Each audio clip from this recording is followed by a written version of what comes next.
last one. You guys have almost made it. So I got the text from Haley a few days ago that said, make sure your speech is no longer than 5 minutes. I responded by saying, mine might be a little longer, but I've been living for this moment since I was 14. And then I thought I'd talk really fast, so we should be fine. There was a time I truly didn't know if I'd be standing up here today giving a senior speech. College volleyball is so thrilling and exciting, but is also so challenging. You're a full-time student and a full-time athlete. You're performing at the highest level you can every single day. You go through coaching changes, endure position battles, deal with mind games, fight through double days, battle injury, and tough practices. It's really hard. And as a walk-on, every single day of the past 4 years was a choice, and I'm proud to stand here today. That said, I just want to congratulate Murtaugh, Welsh, and Wren. I'm so happy for you guys. I started playing volleyball in 8th grade. I was a middle hitter, and the first team I ever made was a misfit threes team. I had no idea that my 14 threes team was the worst of the age group, and that every other club just stopped with a twos team. I was blindly in love with the sport of volleyball, and little did I know this love would drive me, challenge me, and forever change me for the next 7 years of my life.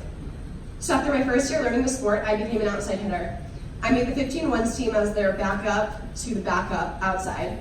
And after that season, my coach at the time wisely helped me understand that as an undersized pin, I would never accomplish my dreams of being a Pac-12 player. At first, I felt let down and sad.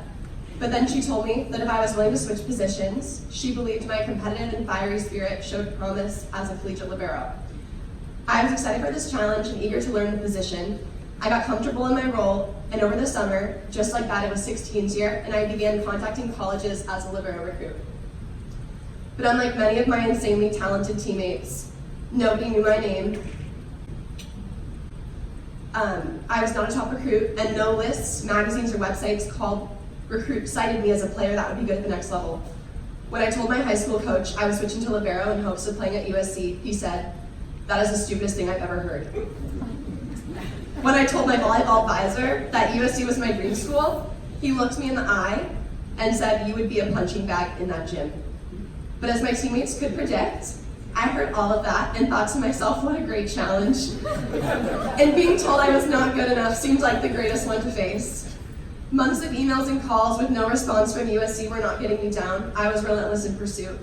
So then after 3 years of attending the USC volleyball camp, sending an overflow of emails, and getting a few looks here and there, Mick Haley offered me a spot as a walk-on libero for the 2015 team. I'll never forget that phone call because he said, "Now we're gonna have 5 libero DSs, and I don't think you're gonna have a lot of practice time. We don't know how this is gonna work out." But I sat there blindly with a smile on my face and said, "Sounds great, I'll be there." And fast forward through a surreal summer, integrating with the team and my first ever double days, which I thought was a blast and did for 4 years. It was our first game of the season against North Carolina. The team had lost them in the tournament the year before, so it was going to be a big matchup.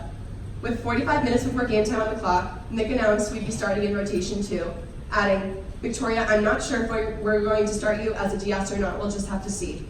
My whole family was there in support, excited to watch me just suit up and stand on the sidelines. So was I.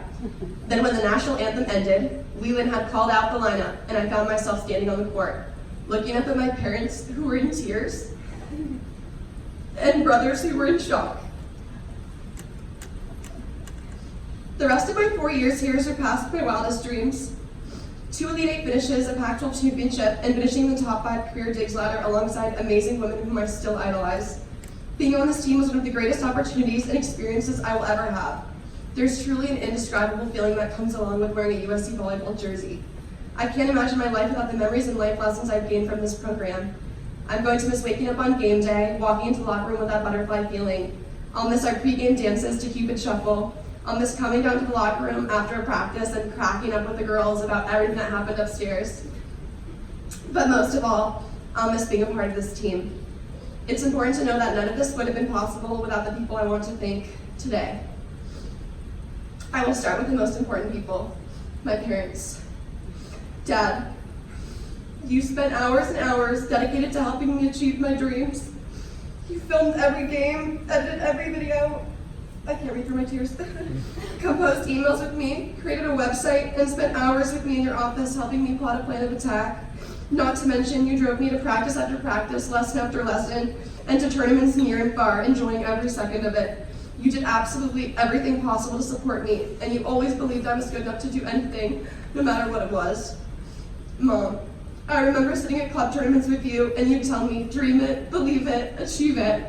At the time I thought it was so corny, but I love it. You taught me that anything is possible if I decide to make it happen. For 8 years, you were always in the stands as someone I could look to for confidence and courage. You went above and beyond moving me in freshman year and continued to do anything and everything during my toughest times here. You would fly to hotels, take me to dinners, or talk to me on the phone, making me feel happy and motivated again. Mom and Dad, thank you. You are why I'm here. I'd also like to thank my 2 brothers. Jonathan, you showed me what it looks like to want something bad and how to work for it every day. William, you hold me accountable to be my best self. And to my yaya, you never missed a game on TV or a chance to comment on Instagram. I love you. Also, thank you to my best friends. Aubrey, you were always there when I needed you. Max, every time I went insane, you talked me back down to earth. And Natalie, for your laughs and love. Thank you to my mentor, Nicole Davis. She was absolutely pivotal in my career, teaching me how to think and perform mentally at an elite level. Nicole, you made waves in my life. Thank you to the girls in my position group. You're all awesome competitors and insane people. I love the way we challenge and support each other. Thank you, Cindy and Brooke. I couldn't have done it without 2 amazing friends like you both. And thank you to the rest of the team. I'm excited to watch you all kill it this year. And finally, thank you to Nick Haley for giving me this opportunity. Thank you, Jason Kennedy, for giving me confidence and support whenever I needed it. Thank you to Jeff Liu for being a great friend and supporter. Thanks to Jeremy for giving me countless media opportunities and pictures. Thank you, Robin Schofield, for all the invaluable life lessons you taught me. Thank you to my club coaches, Marion and Dave Flan, for their guidance and friendship. And last but not least, a huge thank you to Lynn Swan and Donna and the amazing coaching staff. Donna, thank you for your constant kindness and support and love for every woman of Troy. I'm so grateful for the help and support you've given me these past 4 years. Steve, thank you for inspiring me daily and always being there to talk. Thank you to JJ, Alex, Garrick, Haley, Shannon, and Justin, and Becky for all of their hard work behind the scenes. Each of you has been so great to me, and you're all so generous with your time and energy to help this entire team succeed. And finally, Brent, after my junior season, I took a mental health leave, and if it weren't for your encouragement, open-mindedness, and investment recruiting me back to this team, I wouldn't have the amazing memories I had of this senior year. So thank you, Brent. I'm excited to follow you and the team. Thank you, volleyball. I love you. It's been awesome. Bye, Dom.